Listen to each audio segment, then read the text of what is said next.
I suppose the weather is actually probably fitting for today's conversation. I'm on my way to Kanybek and Kelli's house. The buyer performed their home inspection since the last time we met up. And in that home inspection, the inspector had notated a lot of nitpicky things, but there was one thing that came up, and that's where the weather is appropriate. 16,000 Americans sell their home every single day. Have you ever wondered what the story of selling your house looks like? Real Estate, The Untold Stories is here to take the uncertainty out of selling by showing the process firsthand with real sellers. Join in with Kanybek and Kelli and their family of 7.5 as they share the story of their home selling journey, so you can learn from their experiences of what it's really like to sell a home.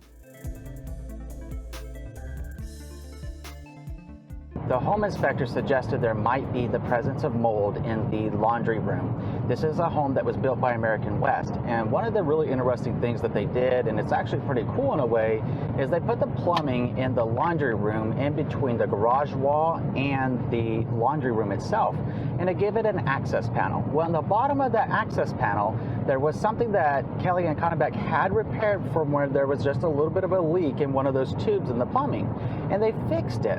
But it looks like there might be a spot of mold, and that's what we've been addressing since the last time we caught up, and we've been feverishly going over everything and getting it done. So considering there's so many dirty words in the world of real estate, there's few that are dirtier than mold. I got to give it to Kelli and Kanybek. We immediately went into action and hired a mold inspector the very next day. They went out there, they took a swab of the area that the home inspector had suggested might be the presence of mold. They sent it to the lab. They got us the results back within 48 hours, and come to find out, they said we have a small spot of mold. The first thing that went through my head was, crap. My God, how could this happen to such a wonderful person and a wonderful family? What the crap? And then the mold inspector said, Andrew, don't freak out about this. This is something that comes up. And I said, look, I know, I'm a real estate practitioner. I get this. He said, but here's the thing that you might not know. According to the EPA, on the EPA's website, epa.gov, if you have a small spot of mold in this size, a seller could actually remediate it themselves following the list and directions of remediation courtesy of the EPA. And I said, yeah, but here's the thing. Also being a real estate practitioner, which buyer and which seller is realistically going to want to remediate the mold themselves and then not know if it's done 100% legit, because we're not mold remediation companies. So what we did is we contracted with a mold remediation company very, very swiftly. We got them out there. It's in works right now being remediated. And I was just thinking, you know, it's a good thing Kanybek and Kelli are so proactive and so amazing. They were really, really concerned, and they were distraught, and they were just thinking, you know, if we weren't in the home selling process right now, that mold would be in their house, and the only way they might ever know is if they or their kids or somebody in their house got sick. So sometimes, even whenever everything seems gloomy and it seems like doom is on the horizon, it's really the silver lining of a blessing in disguise. Kelli and Kanybek are some of the most amazing people I've ever come into contact with. I mean, consider how many sellers and how many people in the world would maybe try to hide something as opposed to just jumping on it. It's always best to be proactive and make things happen. Kelli and Kanybek's first thought whenever we found out about the mold was not so much about, can we hide this, can we remediate it? It wasn't about the money of the remediation. Their first thought was literally, oh my God, if we don't take care of this, the poor buyer that's purchasing our home might get harmed. Now that shows integrity, and that shows just how dynamic and amazing they are. Perhaps you know someone like that, or perhaps you're like that too. Good people truly attract good people, and Kelli and Kanybek are some of the best I know. Let's go check in with them so we can get to the bottom of this buyer's repair request and make things right. Kelli, thank you so much for having me over again. I know that we've been talking a lot about the buyer's home inspection report. I was wondering what you're realistically thinking about that.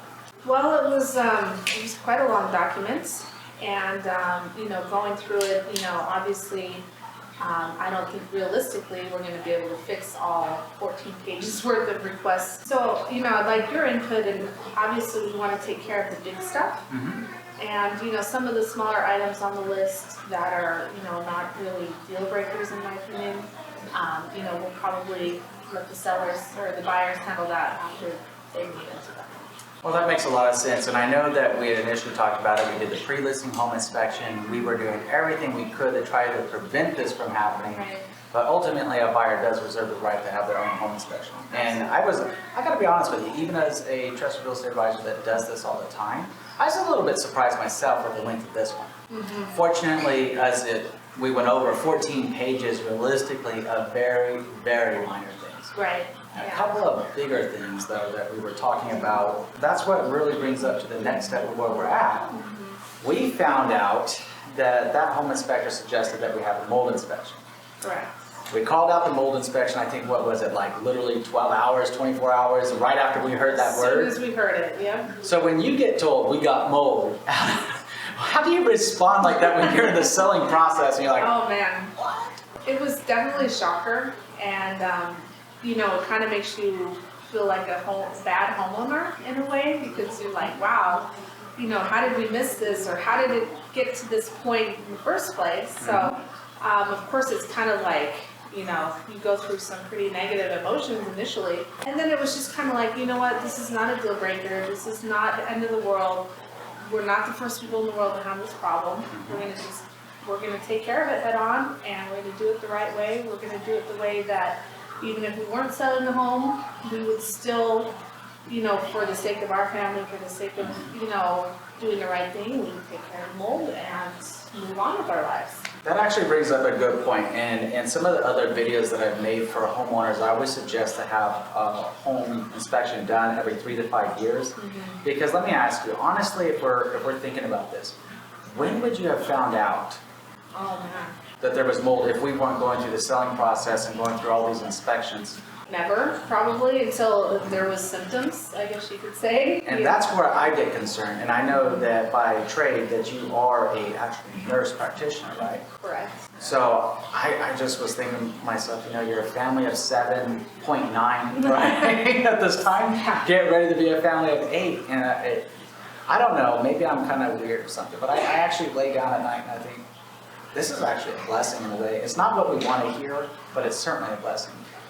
I mean, I would just feel terrible if we hadn't found that, and then, you know, selling the house and then come to find out, you know, after any length of time that was there, that was an issue. Because to us, doing the right thing is the most important part of this whole process, and, you know, as citizens of the world, so to speak, you know, we feel like it's our responsibility to, you know, handle a situation like this and do it in a responsible way. So, yeah, of course it's a blessing in disguise.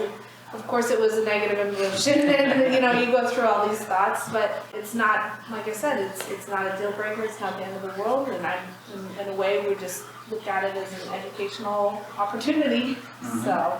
Well, that's really interesting. I'm glad that you guys handled it, because I know that once I think the shock got over all of us a little bit, that what are you asking us to do?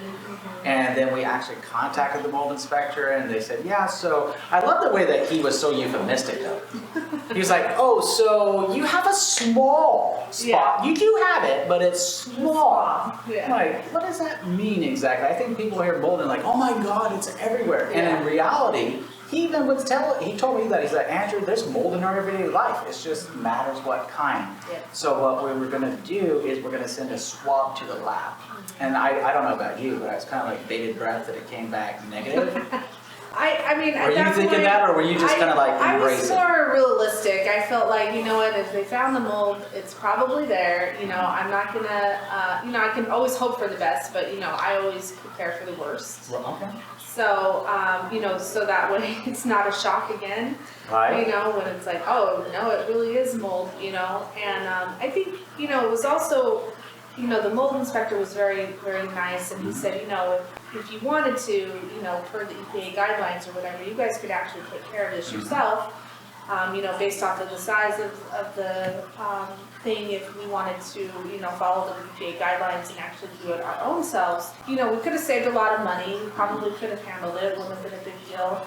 But at the end of the day, you know, with the liability and everything, we just said, you know what, once we found out that it was, you know, it is what it was, you know, then it was just time to let's let the professionals handle this. Even though, you know, we probably would have been fine to take care of it ourselves, but that peace of mind, you pay for that sometimes. We do, and I'm glad that you bring that up because it is critically important, especially when doing a home inspection, looking at a home inspection and doing the repairs.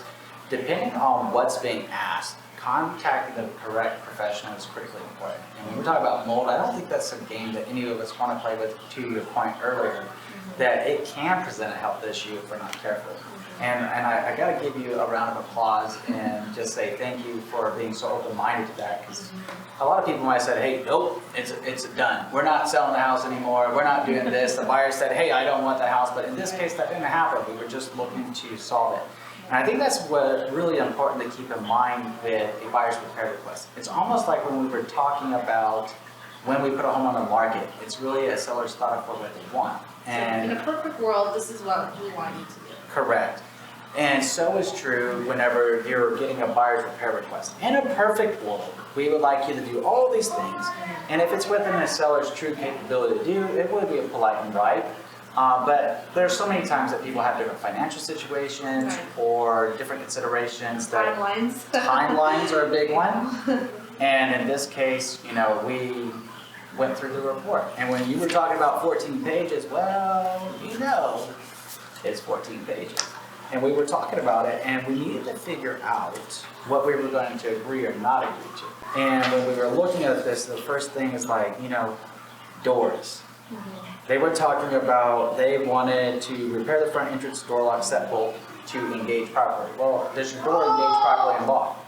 It does. I mean, it's not a high-tech lock or It's not a quick set. fancy, you know, but it does the job. So, you know, it was, you're right, that there was a lot of minor stuff that we felt was even cosmetic or, you know, not really like deal breakers. And what I talked to Kana about was, you know, the stuff that was obvious upon, you know, coming into the home and viewing the home during the tours or whatever.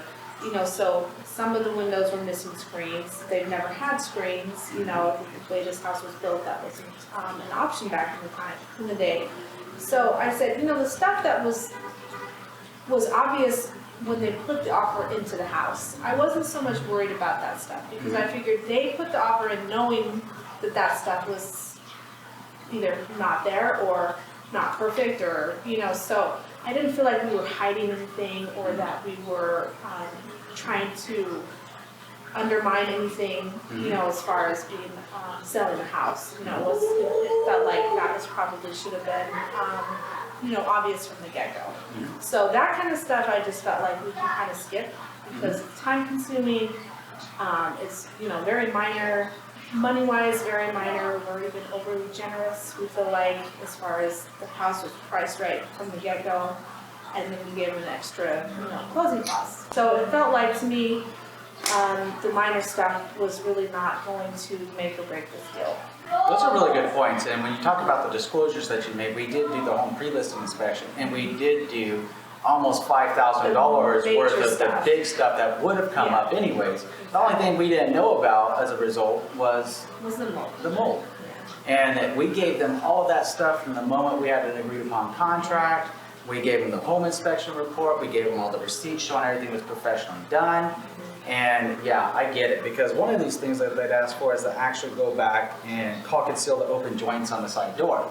Now, do these things come up as a homeowner? Yes. Absolutely. Is it like so easy to fix as a homeowner? Yes. It's a quick DIY, might take you 15 minutes. You get out a tube of caulk, go over there, line it out, maybe repaint as necessary. It's a done deal.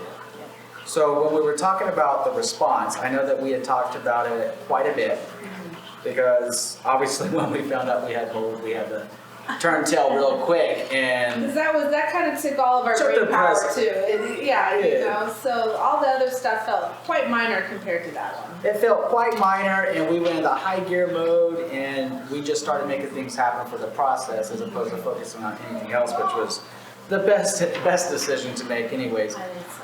So when I start flipping this was fun too. I would like to highlight this and ask people to be realistic. Whenever you have a family of 7.9 here, 7 technically, but one on the way, one very much on the way, people are using their garage to store things. And yes, we would like to keep everything as free and unintrusive as possible so that an inspector can get a good idea of what's going on out there. But there's going to be certain limitations. We did have stuff moved away from the water heater. We did have stuff moved away from the core aspects that an inspector needed to inspect. And he had access to everything he needed. But yes, there's going to be times that it's not going to always flow that way because people have to pack up and move. Right. So I just ask, if you're a buyer and you're thinking about purchasing a home or you're in the process right now and you see a garage that has a lot of stuff, this is actually a good sign that the seller is actually planning on moving out. And that please be reasonable the same way that you'd like somebody to be reasonable with you if it was your situation. Because that was one of the things that I was a little bit, okay, I get it from one regard, and in another way, life is life, and we got to be realistic and treat people like people. And then wanting to extend the due diligence period until the end of the 30 days. To the end of the 30 days, going back right to, like, what are we doing here? Yeah. You want to extend it because of the garage, and I know that we did make in our response and acquiesce where we were saying, okay, well, you can come back by any time, just give us advance notice. We'll make reasonable accommodation. Yeah. We'll move everything around for you, your buyer's agent, your home inspector, whoever you deem appropriate.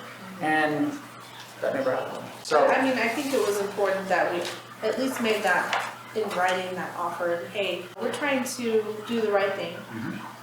Because like I said, you know, just as general principles, you know, we always want to do the right thing, and if they're worried about something coming up in the garage, then we're going to be as accommodating as possible, within reason. So I didn't think it was a reasonable request that they could, you know, basically cancel the whole sell of the process, you know, to the very last day. I mean, you know, I've got a family to take care of myself, and we've got plans, and if we need to move out, and then, you know, if they have the ability to cancel it last minute, that's really going to affect our livelihood. correct. So, you know, we have to protect ourselves, but within reason, we have to also be accommodating to the buyers. And I do think that you guys were extremely accommodating, by the way. I think so, And too. I really appreciate it. I mean, I can't think of anyone anywhere in the United States or the world, for that matter, that would feel any different. Because we did make every accommodation possible. And I really think that we focused on what was most important. And when we put it together, what was interesting is in the 14 pages, there were specifically 27 different things that were being requested. 27! Yeah. Do you remember how many questions were actually inside of that 27 things being requested? Probably about 10, I would say.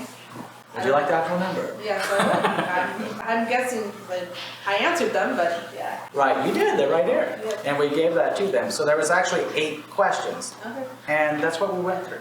So I think it's really important for anyone that's selling a home or buying a home to know that it's okay to ask a question if you have a question. And it's important as a seller to know that questions are questions. Just answer the question honestly and to the best of your ability, as you did. How do you And turn the pool lights on? How do you- Not a problem, we'll show you, it's a piece of Kanybek is going to be a movie star, by the way, teaching people how to turn pool lights on, because he took it to a whole different level. The Kanybek went out there, not only, I just said, hey Connie, could you do us a favor and just take a quick picture and give us a description real quick of how to do it? Oh no, that wasn't good enough for Kanybek. Kanybek took the pictures at night and then made a video. Oh yeah. Explaining how to do it, which was like, that is super, Yeah. amazing. He's like that kind of person. So, where's your video? My video. Yeah, where's your video? Teach us how to cook or something. Did you want me? I Let me go through my house, and you know, this is where we don't have the window covers, and you know, Right. I'm not quite as camera ready as my husband is. So. Well, we do appreciate you, and I know Kanybek had to be away for tonight's Yes. discussion, so I definitely Fortunately, appreciate you. he's not unfortunately. Fortunately, he's doing what he does best, which is being a good daddy. So he's taking care of the kids. And that was really, really awesome for him to do that, and I certainly appreciate him being the awesome dad he is. I still got to give him props like every single time I see him, just for everything he went through in getting this home and keeping this home show ready. Oh yeah. 27 days on the market, 22 showings, and let me tell you, anytime I texted him, gave him a call, let him know what was going on, requested appointment showing times, he's like, thumbs up, Yep. you get back that emoji, thumbs up, you Yep. got it. He's an amazing person, amazing partner. You know, I think anybody who meets Kana they all come away with this feeling of like, man, this is, you know, I want to be this person's friend, you know, because he's just a really, you know, he's just a go-getter, he's positive, he, you know, doesn't let stuff get him down, and yeah, so he's amazing. I would like to, and I agree with you, he is amazing, and I think that, and I hope that other people see his energy and your energy and just how wonderful your family is. I'd like to go back to the mold for a moment. I really do. When you get the, we got mold, come on. Yeah. We have done a lot because since the last time we met up and we were going over the actual offer negotiations, we had all the buyer due diligence stuff come down range, we had the home inspection, we got the news about that mold. But here's the thing on the flip side. We've been making all that happen before we came back on today.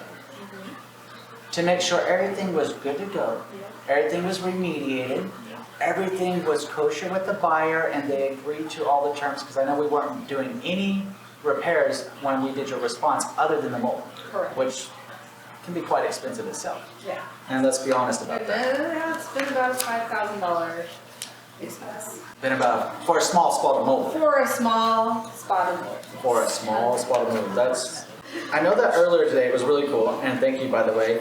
You sent me an email. We got the all clear We did. from the mold inspector, It was and the awesome. laboratory reports come back clean. Yes. And the funny thing about that is that they actually came to pick up their equipment this morning, and the tech that came out, he told us verbally, you know, everything was all clear. And I actually had to make it a point to get it in writing from the actual office manager, because how else am I gonna prove that, you know, we got the all clear? So yes, that email that I said that I forwarded to you, you know, it was a big thumbs up, like great, you know, confirming that everything is good.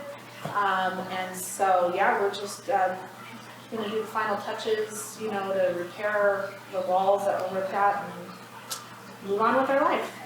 Exactly. So that's our next process, and then we move into getting ready to go to your sign-on appointment.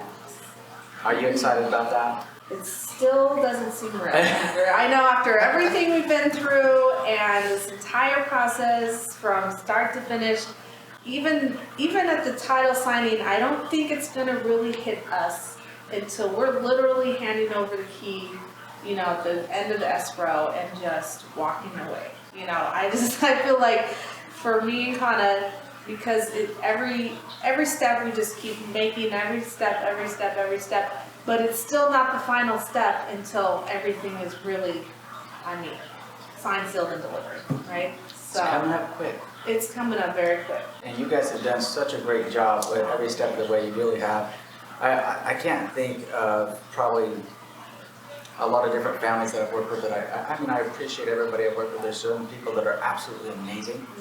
And I'm just absolutely astounded by the love in your family and just how you make things happen. It's like magic. We have to. It is like magic. And keeping that positive mojo, you and Kana both have like very, very strong positive mindset. And I think it's important to be resilient, because we did. I mean, you got mold. Oh, I mean, You know? worst case scenario, and it happened. And luckily, I guess you can say, is like, I'm always prepared for worst case scenario. I'm not a negative person. I'm realistic, but I'm a realistically positive person. So what I thought when, you know, worst case scenario happened, okay, you have mold, like, you know, is there any worse news? There is, but you know, that to us was pretty devastating. But at the same time, it was like, if this is the worst, you know, we're still gonna handle it. And we're gonna handle it the best way we know how, which is the way we handle everything. We do it together as, you know, with partnership, with love, with respect, and, you know, with always the principle of doing the right thing. And I think that, you know, if you have already that foundation of just, you know, whatever life throws at you, whatever, you know, bad news you're given, you know, especially if you have a solid partner and you have, you know, we have you, you know, to consult, and, you know, we just took it one step at a time, like we do with everything. So. And brilliant job, by the way. Thank you. So let me ask you something. If someone's getting ready, or they're in the closing process right now selling their home, and they get a home inspection report that has a lot of little bitty things, but then a big thing, what would you recommend to them? I would suggest doing the same thing. I think that, you focus on the most important things, which are the big stuff, the deal breakers, the stuff that might come back to bite you in the butt one day, the stuff that's a bigger liability. I think it's just prioritizing and realizing that you're not going to be able to do everything. I mean, if you have 27 items to repair and you've got 30 days to do it, and we know from the pre-inspection that repairs take time, and a lot of it is out of your control, number one, because you're dealing with contractors and vendors, and they have their timeline, which is not always going to match up with yours. So you have to realize that realistically, I'm not going to get through 27 items in 30 days anyway. So let's focus on what we can do and what are the big stuff, and then the little stuff, like I said, it's not like we were hiding, anything in that. Nothing that was brought up besides the mold was a surprise to anybody. So I feel like when you have a 22-year-old house, this house was built in 1997, there's wear and tear. If they saw the house 7 years ago, the way we bought it, they would be, the stuff we focused on the last 7 years is a lot of the big stuff also. So, when it came down to all these little minor detail repairs, I knew that none of that was going to really set the buyers off if we didn't take care of it, And not to say that we shouldn't take care of it, I'm just saying that, realistically, we did the best we could. And I didn't think it was going to be, I guess you could say it's a gamble, but it's a calculated guess. They're not going to come back and, not move into a place because it doesn't have some of that stuff. Because it's not a brand new house after 22 years. Right. You mean to tell me that a 22-year-old home isn't a brand new home? I mean, it's got wear and tear, Right. Certainly it does. And, in all honesty, it's from 7 years ago when we bought the house to today, I would say there's been so much improvement on it that for us, it felt like all that stuff was pretty minor compared to what we've already done to the house. Excellent point. So then going back to the suggestion, would it be essentially just taking a breath? Absolutely. And reassessing the situation, keeping the emotions in check, Trying to stay rational and address always, the big things? yeah, I always try to view it from the buyer standpoint too. If I was buying this house, what would be a deal breaker? Mold would certainly be a deal breaker. A couple minor details here and there. I mean, if it's something that, in the whole 27 items, there's probably $1,000 worth of stuff besides the mold.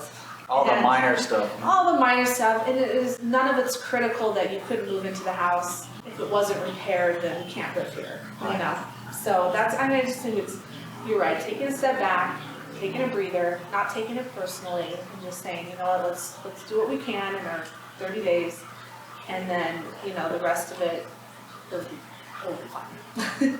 So Kelly, I have a question if I may. How important was it to you and Kanybek to keep clear on the reasons why you were selling your home and how it was going to impact your life, especially through some of the more trying times of going through the home inspection part?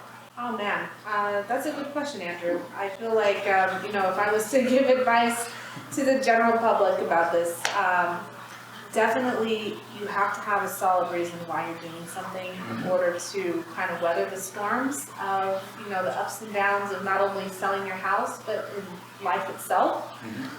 Because we've had to deal with a lot of real life stuff on top of selling the home. In the past month or two, we've had some sick family members, both Kana and I, on different sides of the family. So it's really, really important for us at the end of the day to say, okay, what are we doing and why are we doing this? And it goes back to, this is the reason why we're doing this. This is, our legacy. This is how we're going to impact the world. This is how we're going to, support our family.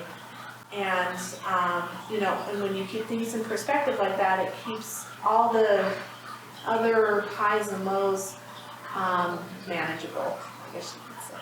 Well, that makes a lot of sense, and I appreciate you sharing that with us.